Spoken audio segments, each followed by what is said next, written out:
প্রিয় দর্শক, জানিয়ে দেব আমাদের হাতে থাকা সর্বশেষ আপডেট আন্তর্জাতিক বাংলা খবর। চ্যানেলটি সাবস্ক্রাইব করে আমাদের সাথেই থাকুন। ইরানের চাবাহার বন্দর নিয়ে চাপে ভারত, ট্রাম্পকে মানাতে তৎপর দিল্লি। ইরানের কৌশলগত গুরুত্বপূর্ণ চাবাহার বন্দর প্রকল্পকে কেন্দ্র করে ভারত ও যুক্তরাষ্ট্রের মধ্যে নতুন করে স্নায়ুযুদ্ধ ও কূটনৈতিক তৎপরতা শুরু হয়েছে। ট্রাম্প প্রশাসনের কঠোর নিষেধাজ্ঞা এবং ইরানের সঙ্গে বাণিজ্যিক সম্পর্কে জড়িত দেশগুলোর ওপর 25% শুল্ক আরোপের হুমকির মুখে এই প্রকল্পের ভবিষ্যৎ নিয়ে অনিশ্চয়তা দেখা দিলেও ভারত তার অবস্থানে অনড় রয়েছে। শনিবার 17 জানুয়ারি ভারতীয় গণমাধ্যম এনডিটিভির প্রতিবেদনে দিল্লির এই অনমনীয় অবস্থানের কথা উঠে এসেছে। ভারতের পররাষ্ট্র মন্ত্রণালয় স্পষ্ট করেছে যে চাবাহার বন্দর ভারতের ভূ রাজনৈতিক ও অর্থনৈতিক স্বার্থে অপরিহার্য এবং এই প্রকল্প থেকে সরে আসার কোনো সুযোগ তাদের নেই। ভারতের পররাষ্ট্র মন্ত্রণালয়ের মুখপাত্র রণধীর জয়সওয়াল জানিয়েছেন যে চাবাহার বন্দরে উন্নয়ন কাজ অব্যাহত রাখতে তারা নিয়মিতভাবে মার্কিন প্রশাসনের সঙ্গে যোগাযোগ রক্ষা করছেন। গত বছরের 28 অক্টোবর মার্কিন ট্রেজারি বিভাগ এই প্রকল্পের জন্য যে শর্ত সাপেক্ষ নিষেধাজ্ঞা ছাড় দিয়েছিল তার মেয়াদ আগামী 26 এপ্রিল শেষ হতে যাচ্ছে। নয়াদিল্লি এখন এই ছাড়ের মেয়াদ বাড়ানোর বিষয়ে ওয়াশিংটনের সঙ্গে আলোচনা চালিয়ে যাচ্ছে। ভারতের কাছে চাবাহার কেবল একটি বন্দর নয়, বরং পাকিস্তানকে এড়িয়ে আফগানিস্তান ও মধ্য এশিয়ায় পৌঁছানোর একমাত্র বিকল্প পশ্চিমা করিডর। এছাড়া এটি 7200 কিলোমিটার দীর্ঘ আন্তর্জাতিক উত্তর দক্ষিণ পরিবহন করিডরের একটি প্রধান সংযোগস্থল, যা সুয়েজ খালের তুলনায় পণ্য পরিবহনের সময় অন্তত 15 দিন কমিয়ে আনবে। 2024 সালে ভারত ও ইরানের মধ্যে স্বাক্ষরিত 10 বছরের চুক্তি অনুযায়ী ভারত এই বন্দরে $370 মিলিয়ন বিনিয়োগের প্রতিশ্রুতি দিয়েছে। এর মধ্যে $120 মিলিয়ন স্থানান্তরের প্রক্রিয়া ইতিমধ্যে শুরু করেছে ভারত সরকারের মালিকানাধীন ইন্ডিয়া পোর্টস গ্লোবাল লিমিটেড। মার্কিন নিষেধাজ্ঞা এড়াতে ভারত সরকার একটি নতুন কৌশল অবলম্বনের কথা ভাবছে। সূত্রমতে ভারত এই প্রকল্পে সরাসরি সরকারি সংশ্লিষ্টতা কমিয়ে একটি স্বতন্ত্র বা স্বাধীন সত্তা তৈরির পরিকল্পনা করছে, যাতে ভারত সরকারের উপর সরাসরি কোনো দায় বা ঝুঁকি না আসে, কিন্তু উন্নয়ন কাজ নির্বিচ্ছিন্নভাবে চলতে থাকে। প্রেসিডেন্ট ডোনাল্ড ট্রাম্প ইরানের সঙ্গে ব্যবসা করা দেশগুলোর উপর অতিরিক্ত শুল্ক আরোপের হুমকি দিলেও ভারতীয় কর্মকর্তাদের দাবি দেশটির ওপর এর প্রভাব হবে সামান্য। গত বছর ভারত ও ইরানের মধ্যে দ্বিপাক্ষীয় বাণিজ্যের পরিমাণ ছিল $1.6 বিলিয়ন, যা ভারতের বিশাল অর্থনীতির তুলনায় অত্যন্ত নগণ্য।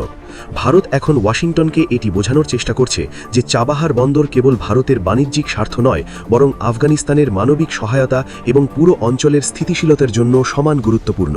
2030 সালের মধ্যে $10 ট্রিলিয়ন অর্থনীতি হওয়ার লক্ষ্য অর্জনে ভারত এই স্থিতিশীল বাণিজ্য পথটি যে কোনো মূল্যে রক্ষা করতে মরিয়া। এবার জানিয়ে দেব, ইরান ভেনেজুয়েলা নয় যে সহজে জিতবে ট্রাম্প। ইরানকে ঘিরে যুক্তরাষ্ট্রের লক্ষ্য জয়, এই বার্তা প্রেসিডেন্ট ডোনাল্ড ট্রাম্প বারবারই তুলে ধরেছেন।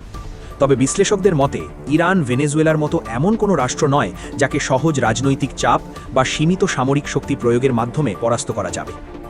রাষ্ট্রীয় অস্তিত্ব রক্ষার প্রশ্নে আদর্শগতভাবে সংগঠিত ও দীর্ঘদিনের সংকটে অভ্যস্ত ইরানি শাসন ব্যবস্থার বিরুদ্ধে জয়ের জন্য যুক্তরাষ্ট্রের সামনে কোনো সহজ কিংবা দ্রুত সমাধানের পথ খোলা নেই। বিশেষজ্ঞদের মতে ইরানের বিরুদ্ধে বড় ধরনের সামরিক হামলা চালানো হলে তেহরান শক্তিশালী ও বহুমাত্রিক পাল্টা জবাব দিতে পারে। 2020 সালে শীর্ষ সামরিক নেতা কাসেম সোলাইমানি হত্যাকাণ্ড কিংবা গত বছরের জুনে ইরানের পারমাণবিক স্থাপনায় যুক্তরাষ্ট্রের হামলার পর যে প্রতিক্রিয়া দেখা গিয়েছিল, ভবিষ্যতে তা আরও ভয়াবহ রূপ নিতে পারে।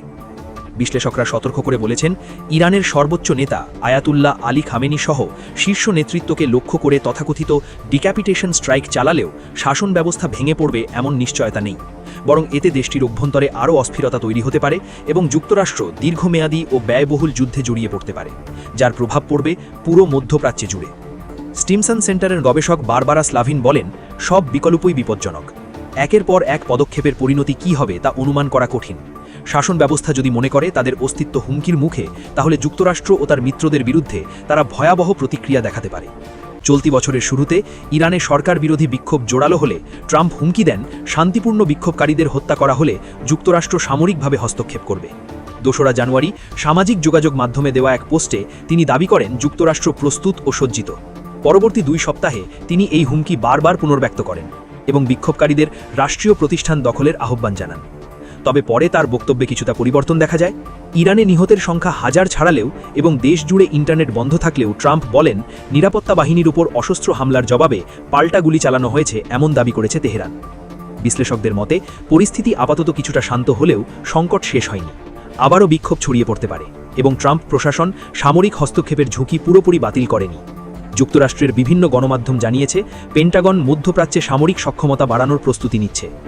বিশ্লেষকদের মতে ট্রাম্প অতীতে আইএস নেতা আবু বাগদাদি হত্যা, সোলাইমানি হত্যাকাণ্ড কিংবা ইরানের পারমাণবিক স্থাপনায় হামলার মতো পদক্ষেপ নিয়ে গর্ব করেছেন। সম্প্রতি ভেনেজুয়েলার প্রেসিডেন্ট নিকোলাস মাদুরোকে আটক করার ঘটনাও আলোচনায় এসেছে, কিন্তু ইরানের বাস্তবতা ভিন্ন।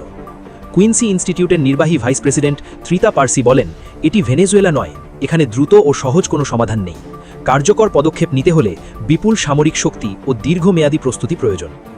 আন্তর্জাতিক সংকট গোষ্ঠীর বিশ্লেষক নাইসান রাফাতির মতে, যদি ইরান মনে করে যুক্তরাষ্ট্রের কোনো হামলা বৃহত্তর অভিযানের সূচনা, তাহলে তেহরান আরও মরিয়া হয়ে বেপরোয়া সিদ্ধান্ত নিতে পারে। কূটনৈতিক পথও আলোচনায় রয়েছে। যুক্তরাষ্ট্রের বিশেষ দূত স্টিভ উইটকফ জানিয়েছেন, ইরান পারমাণবিক সমৃদ্ধিকরণ বন্ধ, উচ্চমাত্রায় সমৃদ্ধ ইউরেনিয়াম হস্তান্তর, ক্ষেপণাস্ত্র কর্মসূচি সীমিতকরণ এবং আঞ্চলিক মিত্রদের প্রতি সমর্থন প্রত্যাহার করলে কূটনৈতিক সমাধান সম্ভব। তবে পার্সির মতে যুক্তরাষ্ট্র মূলত ইরানের কাছে আত্মসমর্পণ চাইছে। তিনি বলেন, লক্ষ্য পুনর্নির্ধারণ ছাড়া কূটনীতি সফল হওয়ার সম্ভাবনা কম। সব মিলিয়ে আল জাজিরার বিশ্লেষণে বলা হয়েছে, সামরিক হোক বা কূটনৈতিক, ইরান ইস্যুতে যুক্তরাষ্ট্র প্রশাসনের সামনে কোনো সহজ জয়ের পথ নেই। সবশেষ জানিয়ে দেব, আরব বিশ্বে অস্ত্র বিক্রির চেষ্টায় কতটা সফল হবে পাকিস্তান। আরব বিশ্বে অস্ত্র বিক্রি করতে তৎপর হয়ে উঠছে পাকিস্তান। সৌদি আরব থেকে শুরু করে ইরাক, সুদান, লিবিয়া পর্যন্ত বেশ কিছু দেশের সাথে সামরিক সরঞ্জাম ও যুদ্ধবিমান বিক্রি নিয়ে ইসলামাবাদের আলোচনা চলছে। প্রতিরক্ষা সমঝোতা করছে কোনো দেশের সাথে। রয়টার্সের প্রতিবেদন অনুযায়ী সুদানের সামরিক বাহিনীর কাছে যুদ্ধবিমান ও অস্ত্র বিক্রি করতে প্রায় $150 কোটি একটি চুক্তি চূড়ান্ত করার পথে পাকিস্তান। অঙ্কের হিসেব করলে এটি খুব বড় চুক্তি নয়, কিন্তু প্রায় 3 বছর ধরে চলা সুদানের গৃহযুদ্ধে এর প্রভাব হতে পারে তাৎপর্যপূর্ণ। সুদানের কাছে যুদ্ধবিমান ও অস্ত্র বিক্রির লক্ষ্যে আলোচনাধীন এই চুক্তি সাম্প্রতিক মাসগুলোয় পাকিস্তানের নেওয়া ধারাবাহিক পদক্ষেপগুলোর সর্বশেষ উদাহরণ। আরব বিশ্বে পাকিস্তানের তৈরি সামরিক সরঞ্জামের উপস্থিতি ও প্রভাব যে ক্রমেই বাড়ছে, এসব পদক্ষেপ সেটি স্পষ্ট করে তুলছে। গত কয়েক বছরে এশিয়া ও আফ্রিকার একাধিক দেশে যুদ্ধবিমান বিক্রি করেছে পাকিস্তান। দুই অঞ্চলের কিছু দেশের সাথে এ বিষয়ে আলোচনা চলছে, কিন্তু এতদিন আরব মিত্রদের সেনাবাহিনীকে প্রশিক্ষণ দেওয়াতে সীমাবদ্ধ থাকলেও দেশগুলোয় পাকিস্তানের সামরিক ভূমিকা বদলাতে শুরু করছে। পাকিস্তানের এই কৌশলের কেন্দ্রে রয়েছে গত বছরের সেপ্টেম্বরে সৌদি আরবের সঙ্গে স্বাক্ষরিত কৌশলগত যৌথ প্রতিরক্ষা সমঝোতা নামের একটি চুক্তি।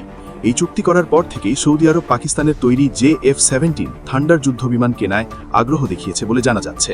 ইরাকও এই যুদ্ধবিমান কেনায় আগ্রহ দেখিয়েছে। এর আগে পাকিস্তানের কাছ থেকে এই যুদ্ধবিমান কিনেছে মিয়ানমার, নাইজেরিয়া ও আজারবাইজান। লিবিয়ার বিদ্রোহীদের কাছেও JF-17 থান্ডার যুদ্ধবিমান বিক্রির পরিকল্পনা করছে পাকিস্তান।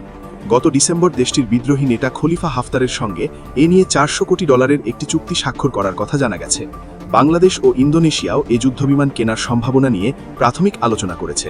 সম্প্রতি করাচি ভিত্তিক গবেষণা প্রতিষ্ঠান K-Trade-এর করা এক প্রতিবেদন থেকে জানা যায়, যুদ্ধবিমান ছাড়াও আরও বেশ কিছু অস্ত্র ও সামরিক সরঞ্জাম বিভিন্ন দেশের কাছে বিক্রি করছে পাকিস্তান।